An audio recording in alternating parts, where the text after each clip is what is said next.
Mis hermanos, Dios les bendiga, les habla un día más Teo Hernández. Hoy día para compartirles la historia de San Fidel de Sigmaringa, mártir del año 1622. Fidel significa el que es fiel, el que es digno de la fe. Nació en Sigmaringa, Alemania, en 1577. Tenía una inteligencia muy viva. Fue enviado a estudiar a la Universidad de Friburgo, donde obtuvo doctorado en ambos derechos, y luego llegó a ser profesor muy estimado de filosofía y letra. Durante 6 años fue encargado de la educación de varios jóvenes de las familias principales de Suabia, Alemania, a los cuales llevó por varios países de Europa para que conocieran la cultura y el modo de ser de las diversas naciones. Sus alumnos se quedaban admirados del continuo buen ejemplo de su buen profesor, en el cual no podían encontrar ni una palabra ni un acto que no fuera de buen ejemplo.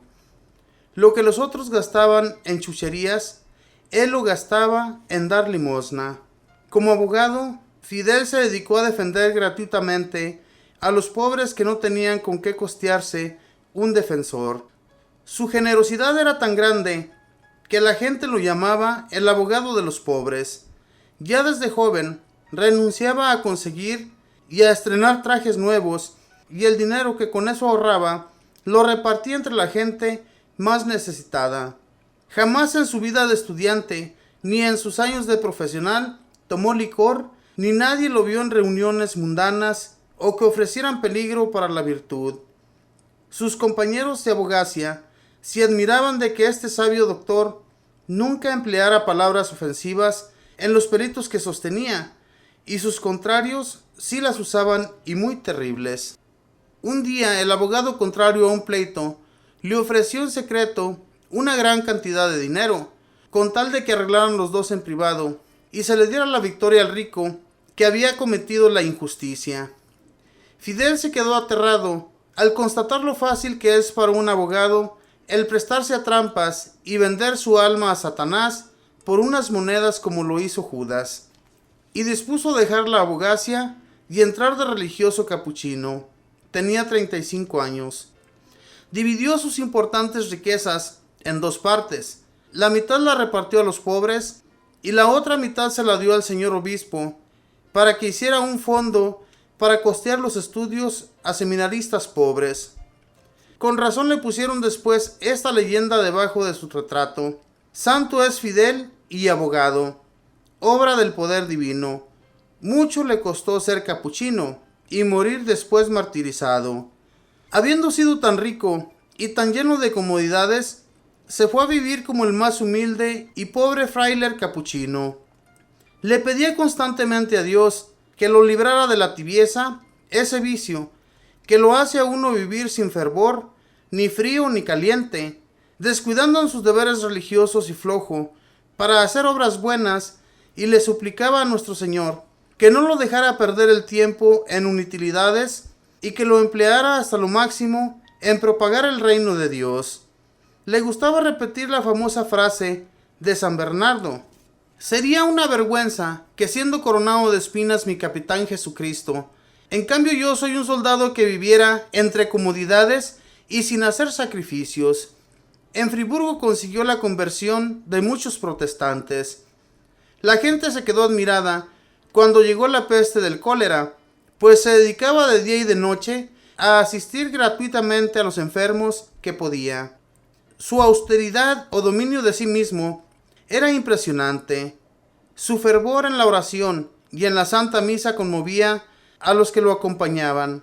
La gente veía en él una superioridad interior que les impresionaba. Su predicación conseguía grandes frutos porque era sencilla, clara, fácil, práctica, suave y amable, pero acompañada por la unción o fuerza de conmover que proviene de quien antes de predicar reza mucho por sus oyentes y después de la predicación sigue orando por ellos. Era tal el atractivo de sus sermones que hasta los mismos herejes iban a escucharlo. Pero este atractivo fue el que lo llevó a la envidia y rabia a sus opositores y los llevó a escogerlo a él entre todos los compañeros de misión para martirizarlo. hay algo que a los santos les falla de manera impresionante. Es la prudencia simplemente humana, ese andar haciendo cálculos para no excederse en gastarse por el reino de Dios.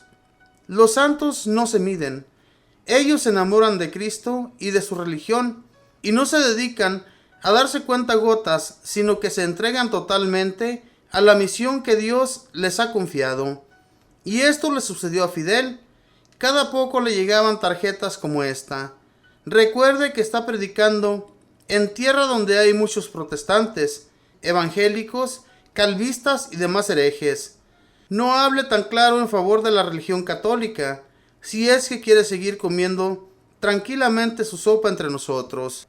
Pero él seguía incansable enseñando el catecismo católico y previniendo a sus oyentes contra el peligro de las sectas de evangélicos y demás protestantes. Tenía que prevenir a sus ovejas contra los lobos que acaban con las devociones católicas. Al saber en Roma los grandes éxitos del padre Fidel, que con su predicación convertía a tantos protestantes, lo nombraron jefe de un grupo de misioneros que tenía que ir a predicar a Suiza, nido terrible de protestantes calvistas. Lo enviaba a la Sagrada Congregación para la propagación de la fe. En la ceremonia con la cual lo despedían solemnemente, al empezar su viaje a Suiza, Fidel dijo en su sermón: «Presiento que voy a ser asesinado, pero si me matan, aceptaré con alegría la muerte por amor a Jesucristo y la consideraré como una enorme gracia y una preferencia de nuestro Señor». Pocos días antes de ser martirizado, al escribir una carta a su lejano superior, termina así su escrito: «Su amigo Fidel, que muy pronto será pasto de gusanos». Al llegar a Suiza, empezó a escuchar rumores de que se planeaba asesinarlo porque los protestantes tenían gran temor de que muchos de sus adeptos se separaran al catolicismo al oírlo predicar. Al escuchar estas noticias, se preparó para la muerte pasando varias noches en oración ante el Santísimo Sacramento y dedicado varias horas del día a orar, arrodillado ante el crucifijo. La santidad de su vida lo tenía ya bien preparado para ser martirizado. El 24 de abril se levantó muy temprano, se confesó y después de rezar varios salmos, se fue al templo de Sewis, donde un numeroso grupo de protestantes se había reunido con el pretexto de que querían escucharlo, pero con el fin de acabar con él.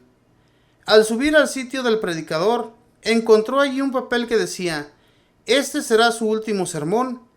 Hoy predicará por última vez». Se armó de valor y empezó entusiasta su predicación.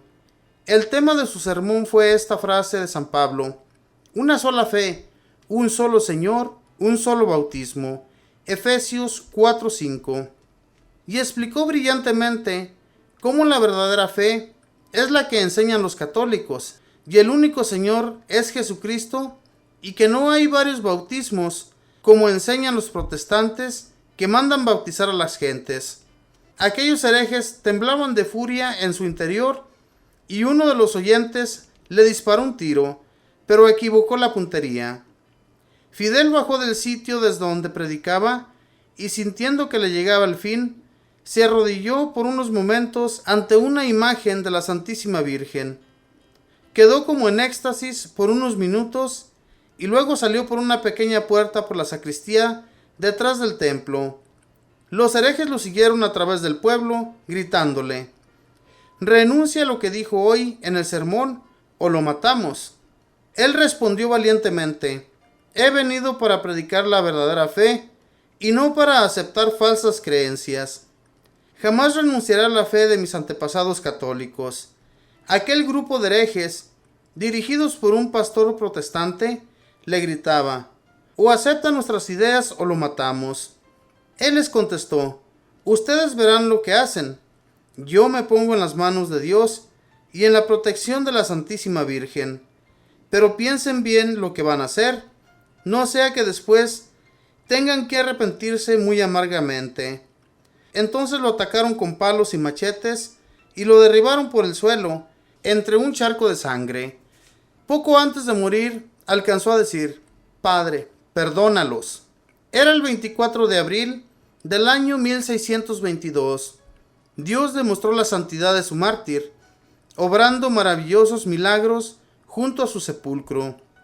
Y el primer milagro fue que el pastor protestante que acompañaba a los asaltantes se convirtió al catolicismo y dejó sus errores. El Papa Benedicto XIV lo declaró santo en 1746.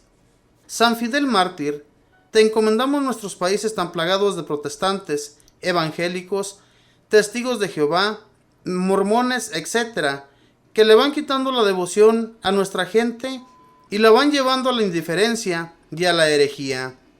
Haz que ejemplo tuyo se levanten por todas partes apóstoles católicos, valerosos y santos, que prevengan al pueblo y no lo dejen caer en las garras de estos lobos que asaltan al verdadero rebaño del Señor. Si el grano de trigo cae en tierra y muere, produce mucho fruto. Juan 12:24. Esta fue la historia de San Fidel, un hombre que siendo muy rico, siendo un hombre que era un abogado muy famoso, un abogado que no tenía miedo, que siempre hablaba con la verdad, se le ofreció dinero para que dejaran libre a uno que era culpable, pero él no aceptó ese dinero, sino que más bien mejor se salió de la abogacía y se dedicó a ser fraile capuchino. Hermanos, ¿cuántos hoy en la actualidad son capaces de dejar todas sus riquezas para irse de religioso? Y un religioso que en realidad sea santo como este hombre. Hay tantos sacerdotes que no se dedican a hacer las cosas como deben ser, sino que solamente las hacen porque las tienen que hacer. Y eso no está bien. Dios nuestro Señor nos envió aquí para hablar con la verdad y no para sobornar ni que nos sobornen, como lo quería hacer este abogado con nuestro santo Fidel. En realidad, hermanos, las gentes ricas de aquel entonces, muchos de ellos prefirieron dejar sus riquezas e irse de religiosos que perder su alma. Muchos de nosotros somos todo lo contrario. Preferimos las riquezas antes que ser santos. Y eso nos lleva a la perdición. Tenemos que seguir a Dios, mis hermanos, de todo corazón, seguirle con mucha fe, y que Dios nuestro Señor siempre nos acompañe, como acompañó a San Fidel. San Fidel defendió mucho la religión católica, y lo mandaban a misionar a lugares donde había muchos protestantes, ciudades muy infestadas de protestantes. Y él sabía, él sentía, y por eso les dejó dicho en su último sermón cuando estaba en Alemania, que él sentía que iba a morir. Y es que así iba a ser, mis hermanos. Cuando está uno en contra de otra persona, ¿qué es lo que se espera? En realidad, eso es lo que se espera, la muerte. Si no estás con esa persona, obviamente que te van a perseguir hasta darte muerte. Sigamos confiando en Dios y no importa, mis hermanos, que digan o que hablen lo que quieran o que nos hagan lo que ellos quieran. Al fin y al cabo, con el que vamos a ir a encontrarnos, y si seguimos con esa fe, es con nuestro Señor Jesucristo. Que Dios les bendiga.